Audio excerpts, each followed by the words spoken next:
റഹ്മാൻ ചേരുന്നുണ്ട്.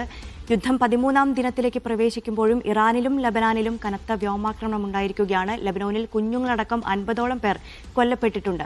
ഹിസ്ബുള്ള ആക്രമണം നിർത്തിയില്ലെങ്കിൽ ലബനോനിന്റെ ഭൂപ്രദേശങ്ങൾ പിടിച്ചെടുക്കുമെന്ന് ഇസ്രായേൽ ഭീഷണി മുഴക്കിയിട്ടുണ്ട്. ഇസ്രായേലിലും ഗൾഫ് രാജ്യങ്ങളിലെ US കേന്ദ്രങ്ങളും ലക്ഷ്യം വെച്ച് ഇന്നലെ രാത്രിയിലും ഇറാന്റെ കനത്ത തിരിച്ചടി തുടരുകയാണ്.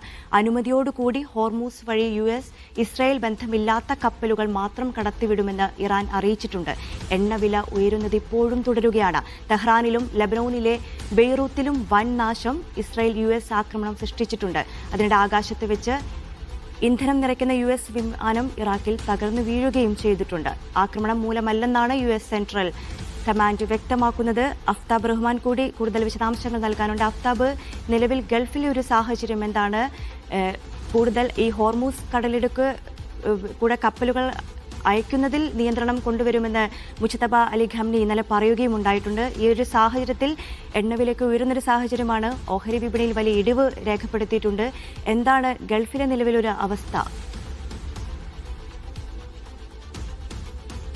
നെയ്നു, US കേന്ദ്രങ്ങൾ ലക്ഷ്യം വെച്ചുകൊണ്ട്, ഇസ്രായേൽ ബന്ധമുള്ള കേന്ദ്രങ്ങൾ ലക്ഷ്യം വെച്ചുകൊണ്ടുള്ള ഇറാന്റെ ആക്രമണവും തിരിച്ചടിയും ഇപ്പോഴും തുടരുന്നുണ്ട്. ഇതിലൊരു മാറ്റവും ഇന്നലത്തെ രാവിലും ഉണ്ടായിട്ടില്ല. ഇന്നിപ്പോൾ പുലർച്ചെ വരെ നീളുന്ന സമയത്ത് ഏതാണ്ട് 29 ഡ്രോണുകൾ സൗദി അറേബ്യയിലേക്ക് മാത്രം എത്തിയിട്ടുണ്ട്. അതിൽ ചിലത് സൗദി അരാംകോയെയും ബാക്കിയുള്ളവ റിയാദിലെ അൽഖർജിലെ US സൈനികരുള്ള താവളത്തെയുമാണ് ലക്ഷ്യം വെച്ചിട്ടുള്ളത്. സമാനമായ രീതിയിൽ തന്നെ ബഹ്റൈൻ, കുവൈത്ത്, ഒമാനല്ല UAE ഉൾപ്പെടെയുള്ള കേന്ദ്രങ്ങളിലേക്ക് ഇന്നലെ രാത്രിയിലും ആക്രമണ ശ്രമങ്ങൾ നടന്നിട്ടുണ്ട്. ഏതായിരുന്നാലും പുതിയ അപ്ഡേറ്റുകൾ നമ്മൾ പരിശോധിക്കുമ്പോൾ ഇതിലേറ്റവും നിർണായകമായ ചില നീക്കങ്ങൾ നടക്കുന്നത് ലബനോനിലാണ്. ലബനോനിൽ വ്യാപകമായ തോതിൽ, ബെയ്റൂത്തിൽ ഉൾപ്പെടെ വ്യാപകമായ തോതിൽ തന്നെ ആക്രമണം തുടർന്നുകൊണ്ടിരിക്കുകയാണ്. ഗസക്ക് സമാനമായി ബെയ്റൂത്തിനെ മാറ്റുമെന്നാണ് ഇസ്രായേൽ ഇപ്പോൾ പ്രഖ്യാപിച്ചിരിക്കുന്നത്. മാത്രമല്ല, അവിടെ ഈ ആക്രമണത്തിൽ ഇന്നലെ രാത്രിയിൽ കുഞ്ഞുങ്ങളടക്കം ഏതാണ്ട് 50ഓളം പേർ കൊല്ലപ്പെട്ടതായുള്ള റിപ്പോർട്ടുകളും പുറത്തു വരുന്നുണ്ട്. ഈ ആക്രമണം ലബനോനിൽ നിന്നും ഹിസ്ബുള്ള അവസാനിപ്പിച്ചില്ലെങ്കിൽ ലബനോന്റെ ചില ഭാഗങ്ങൾ പിടിച്ചെടുക്കുമെന്നും ഇസ്രായേൽ ഇപ്പോൾ ഭീഷണി മുഴക്കുന്നുണ്ട്. ഏതായിരുന്നാലും ഇറാന്റെ ഭാഗത്തു നിന്നും ലബനോന്റെ ഭാഗത്തു നിന്നും ഒരേ സമയം ഇസ്രായേലിനെതിരെ തിരിച്ചടി നടക്കുന്നുണ്ട്. നമുക്കറിയാം, ഗസ യുദ്ധത്തിൽ സജീവമായി പങ്കാളിയായിരുന്നു ഇസ്രായേലിനെതിരെ ഹിസ്ബുള്ള. ആ സമയത്ത് അവരുടെ ഏതാണ്ട് 80% വരുന്ന ആയുധ ശേഖരം നശിപ്പിച്ചു എന്നാണ് ഇസ്രായേൽ അവകാശപ്പെട്ടിരുന്നത്. പക്ഷേ ഇപ്പോഴും കഴിഞ്ഞ ദിവസങ്ങളിൽ മാത്രം ഏതാണ്ട് 1000-ലധികം മിസൈലുകളും റോക്കറ്റുകളും ലബനോനിൽ നിന്നും ഇസ്രായേലിലേക്ക് എത്തിയിട്ടുണ്ട്. ഇത് സൂചിപ്പിക്കുന്നത് ഇപ്പോഴും ഹിസ്ബുള്ള ശക്തമായി നിൽക്കുന്നു എന്നുള്ളതാണെന്ന് ഇസ്രായേലി മാധ്യമങ്ങൾ തന്നെ വിവിധ കേന്ദ്രങ്ങളെ ഉദ്ധരിച്ചുകൊണ്ട് റിപ്പോർട്ട് ചെയ്യുന്നുണ്ട്. സമാനമാണ് ഇറാനിലെയും സാഹചര്യം. ഹോർമൂസ് വഴി കടന്നു പോകുന്ന കപ്പലുകൾക്ക് നേരെ ആക്രമണം ഇപ്പോഴും തുടരുന്നുണ്ട്. ഇന്നലെ മാത്രം 3 കപ്പലുകൾ ആക്രമിക്കപ്പെടുകയും കത്തുകയും ചെയ്തിട്ടുണ്ട്. മിനിഞ്ഞാന്ന് 5 കപ്പലുകൾ ആക്രമിക്കപ്പെട്ടിട്ടുണ്ട്. ഇപ്പോൾ അതിലുണ്ടായിട്ടുള്ള പുതിയൊരു നയതന്ത്ര നീക്കം എന്ന് പറയാവുന്നത് ഇറാനുമായി മികച്ച ബന്ധമുള്ള ചില രാജ്യങ്ങൾക്ക്, അത് ഇന്ത്യ ഉൾപ്പെടെ, ബംഗ്ലാദേശ് ഉൾപ്പെടെ, ചൈന ഉൾപ്പെടെ ചില രാജ്യങ്ങളുടെ കപ്പലുകൾക്ക് പോകാൻ നിലവിൽ അനുമതി ലഭിക്കും എന്നുള്ളതാണ് നമ്മൾ പ്രതീക്ഷിക്കുന്നത്. അതുവഴി ചില കപ്പലുകൾ പുറപ്പെട്ടതായും റിപ്പോർട്ടുകൾ സൂചിപ്പിക്കുന്നുണ്ട്. ഏതായാലും US ബന്ധമുള്ളതോ അല്ലെങ്കിൽ US-ഉമായി സഖ്യമുള്ളതോ ആയ രാജ്യങ്ങളുടേതും ഇസ്രായേലുമായി ബന്ധമുള്ള രാജ്യങ്ങളുടേതും എല്ലാം തന്നെ ആക്രമിക്കുമെന്ന് ഇപ്പോഴും ഇറാൻ ആവർത്തിക്കുകയാണ്.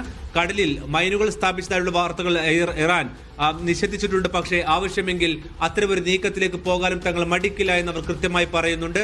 ഏതായിരുന്നാലും ഹോർമൂസിലെ ഇറാന്റെ സൈനിക സാന്നിധ്യം ഇല്ലാതാക്കിയെന്ന് US പറയുമ്പോഴും ഇപ്പോഴും കപ്പലുകൾക്ക് അവിടെ കടന്നു പോകാനാകുന്നതല്ല നിലവിലുള്ള സ്ഥിതി. ഇത് തന്നെയാണ് നമ്മൾ ആഗോള എണ്ണ വിപണിയിലും കാണുന്നത്. $101 പിന്നിട്ടിട്ടുണ്ട് എണ്ണവില. ഇന്നിപ്പോൾ വിപണി ഉണരുമ്പോൾ എന്തായിരിക്കും ട്രെൻഡ് എന്നുള്ളത് നമുക്ക് മനസ്സിലാക്കാൻ സാധിക്കും. ആഗോള തലത്തിൽ തന്നെ വിവിധ കരുതൽ ശേഖരത്തിൽ നിന്നും എണ്ണ പുറത്തിറക്കിക്കൊണ്ട് ഇത് നിലവിലുള്ള ഈ എണ്ണവില പ്രതിരോധിക്കുവാനുള്ള ശ്രമങ്ങൾ നടക്കുന്നതിനിടയിലാണ് ഇപ്പോഴും $100 മുകളിലേക്ക് എണ്ണവില എത്തുന്നത് എന്നുള്ളൊരു പ്രധാനപ്പെട്ട കാര്യം കൂടിയാണ്. ഓഹരി വിപണിയിലും കഴിഞ്ഞ ദിവസം US-ൽ വലിയ തോതിൽ ഇടി വന്നിട്ടുണ്ട്. എണ്ണവില ഉയരുന്നത് തങ്ങൾക്ക് ഗുണമാണ് എന്നുള്ളതാണ് ട്രംപ് ഇന്നലെ തമാശ രൂപേണ പറഞ്ഞിരിക്കുന്നത്. ഏതായിരുന്നാലും ഗുണകരമല്ല ഇപ്പോഴും ഗൾഫിന്റെ സ്ഥിതി. ഇതിൽ മറ്റൊരു പ്രധാനപ്പെട്ട കാര്യം, ഈ ഖത്തറിൽ നിന്നും ആഗോളതലത്തിലേക്ക് ഏറ്റവും കൂടുതൽ പ്രകൃതിവാതകം പോകുന്നത് ഖത്തറിൽ നിന്ന് കൂടിയാണ്. ഖത്തർ ഈ പ്രകൃതിവാതക ഉൽപാദനം നിർത്തിവെച്ചത് US മേൽ പ്രതിസന്ധി സൃഷ്ടിക്കാനാണ് എന്നുള്ള ചില റിപ്പോർട്ടുകൾ ഇസ്രായേൽ മാധ്യമങ്ങൾ റിപ്പോർട്ട് ചെയ്തിരുന്നു. പക്ഷേ അതിപ്പോൾ ഖത്തർ നിഷേധിച്ചിട്ടുണ്ട്. ഗുരുതരമായ പ്രതിസന്ധി ഈ മേഖലയിൽ നിലനിൽക്കുന്നു എന്നുള്ളത് തന്നെയാണ് ഗൾഫ് രാജ്യങ്ങൾ ഇപ്പോഴും സൂചിപ്പിക്കുന്നത്. അവരുടെ വിപണിയെയും വലിയ തോതിൽ അത് ബാധിച്ചു കഴിഞ്ഞിട്ടുണ്ട്. അവരുടെ തന്ത്രപ്രധാനമായ എണ്ണപ്പാടങ്ങൾ കേന്ദ്രീകരിച്ചുകൊണ്ട് ആക്രമണ ശ്രമങ്ങൾ, പ്രതിരോധ ശ്രമങ്ങൾ ഇപ്പോഴും ഇറാന്റെ ഭാഗത്തു നിന്നും തുടരുകയും ചെയ്യുന്നുണ്ട്. ഇന്ധനം നിറയ്ക്കുന്ന US വിമാനം ഇറാഖിൽ തകർന്നു വീണു. ആക്രമണം മൂലമല്ലെന്ന് US സെൻട്രൽ കമാൻഡ് അറിയിച്ചു. പൈലറ്റുമാരെ കണ്ടെത്താനുള്ള തീവ്ര ശ്രമം തുടരുകയാണ്. MCA നാസർ, അഫ്താബ് റഹ്മാൻ എന്നിവർ നമ്മോടൊപ്പം ചേരുന്നുണ്ട്. ആദ്യം MCA നാസറിലേക്കാണ് പോകുന്നത്. നാസർ, ഈ യുദ്ധം ഇപ്പോൾ ഇനി അമേരിക്കയ്ക്കെതിരെ നീങ്ങുന്നൊരു സാഹചര്യത്തിലേക്കാണോ? കാരണം ഒരു വിമാനം തകർന്നു വീണു എന്ന് പറയുന്നു. ഇന്നലെയും അമേരിക്കയുടെ വിമാനത്തിനെതിരെ, വിമാനവാഹിനി കപ്പലിനെതിരെ ആക്രമണമുണ്ടായിരുന്നു. എന്നാൽ ഇപ്പോഴത്തേത് ആക്രമണം മൂലമല്ല എന്നാണ് ഇപ്പോൾ US സെൻട്രൽ കമാൻഡ് ഇപ്പോൾ അറിയിച്ചിരിക്കുന്നത്. എന്താണ് നിലവിലെ ഒരു അവസ്ഥ? US സെൻട്രൽ കമാൻഡിന്റെ പ്രതികരണം ഇന്നലെ അർദ്ധരാത്രിയാണ് പുറത്തു വന്നത്. ഔദ്യോഗികമായിട്ട് ഇങ്ങനെ ഒരു വിമാനം തകർന്നു വീണ വിവരം US സെൻട്രൽ കമാൻഡ് സ്ഥിരീകരിക്കുന്നുണ്ട്. ആകാശത്ത് വെച്ച് പോർവിമാനങ്ങൾക്ക് ഇന്ധനം നിറയ്ക്കുന്ന KC-135 എന്ന എയർക്രാഫ്റ്റ് ആണ് തകർന്നു വീണത്. ഇത് മറ്റൊരു വിമാനവുമായിട്ട് കൂട്ടിയിടിച്ചുള്ള അപകടത്തിലാണ് ഈ ഒരു സംഭവം ഉണ്ടായിരിക്കുന്നത്. പൈലറ്റുമാർ ഉൾപ്പെടെയുള്ളവരെ കണ്ടെത്താൻ വ്യാപകമായിട്ടുള്ള തെരച്ചിൽ തുടരുന്നതായിട്ടും US സെൻട്രൽ കമാൻഡ് അറിയിച്ചു. അതിന് പിന്നാലെ അല്പം മുമ്പാണ് ഇറാൻ റവല്യൂഷണറി ഗാർഡിന്റെ ഒരു പ്രതികരണം വരുന്നത്. തങ്ങളുമായി ചേർന്ന് നിൽക്കുന്ന സംഘത്തിന്റെ വ്യോമ പ്രതിരോധമാണ് അമേരിക്കയുടെ ഏറ്റവും മികച്ച ഈ വിമാനം തകർത്തിട്ടതെന്നാണ് ഇറാൻ അവകാശപ്പെടുന്നത്. 6 വൈമാനികർ ഇതിലുണ്ടായിരുന്നു. അവരൊക്കെയും കൊല്ലപ്പെട്ടു എന്നുകൂടി ഇറാൻ അറിയിക്കുന്നുണ്ട്. പക്ഷെ ഇതുമായി ബന്ധപ്പെട്ട ഔദ്യോഗികമായിട്ടുള്ള സ്ഥിരീകരണം US സെൻട്രൽ കമാൻഡിന്റെ ഭാഗത്തു നിന്നോ അമേരിക്കൻ വൃത്തങ്ങളുടെ ഭാഗത്തു നിന്നോ ഇതുവരെ ഉണ്ടായിട്ടില്ല. നേരത്തെ അബ്രഹാം ലിങ്കൺ എന്ന പടക്കപ്പലിന് നേരെയും ആക്രമണം നടന്നതായിട്ട് റിപ്പോർട്ടുണ്ടായിരുന്നു.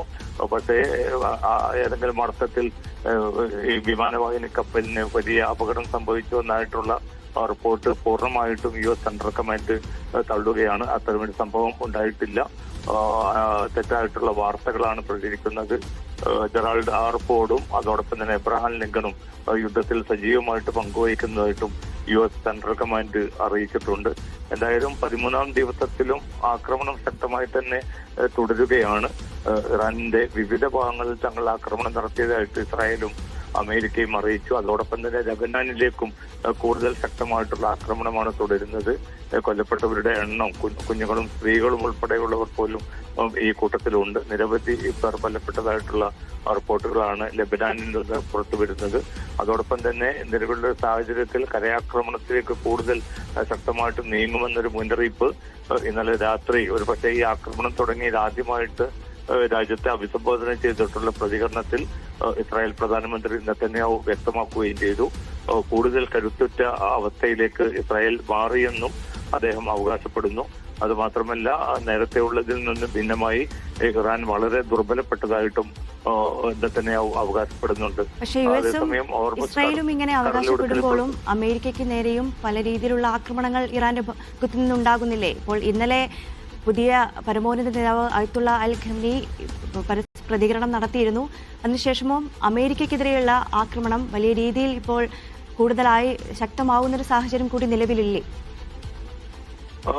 മുസ്തഫ ഖംനയുടെ പ്രതികരണം ഇന്നലെ ആദ്യമായിട്ട് പുറത്തു വന്നിരുന്നു. അദ്ദേഹം തെരഞ്ഞെടുക്കപ്പെട്ട ശേഷം ഇത് ആദ്യമായിട്ടാണ് പ്രതികരണം വരുന്നത്. നിലവിലുള്ള സാഹചര്യത്തിൽ യുദ്ധം ഏതെങ്കിലും നിലയ്ക്ക് അവസാനിക്കുമെന്ന ഒരു പ്രതീക്ഷയോ അർത്ഥത്തിലുള്ള ഒരു പ്രതികരണമോ അദ്ദേഹത്തിന്റെ ഭാഗത്തുനിന്നും ഉണ്ടായിട്ടില്ല. അധികം യുദ്ധം നീളില്ലെന്ന് 2 ദിവസം മുമ്പ് US പ്രസിഡന്റ് ഡൊണാൾഡ് ട്രംപ് വ്യക്തമാക്കിയിരുന്നു. പക്ഷേ ഏതെങ്കിലും അർത്ഥത്തിൽ എത്ര സമയം ഇനി ഇത് നീണ്ടു നിൽക്കും, ഈ സംഘർഷം ഏത് അവസ്ഥയിലായിരിക്കും ഇത് അവസാനിക്കാനുള്ള വല്ല സൂചനയുമുണ്ടോ എന്നതുൾപ്പെടെയുള്ള ചോദ്യങ്ങൾക്ക് ട്രംപിന്റെ ഭാഗത്തു നിന്നും പ്രതികരണമൊന്നും വന്നിട്ടില്ല.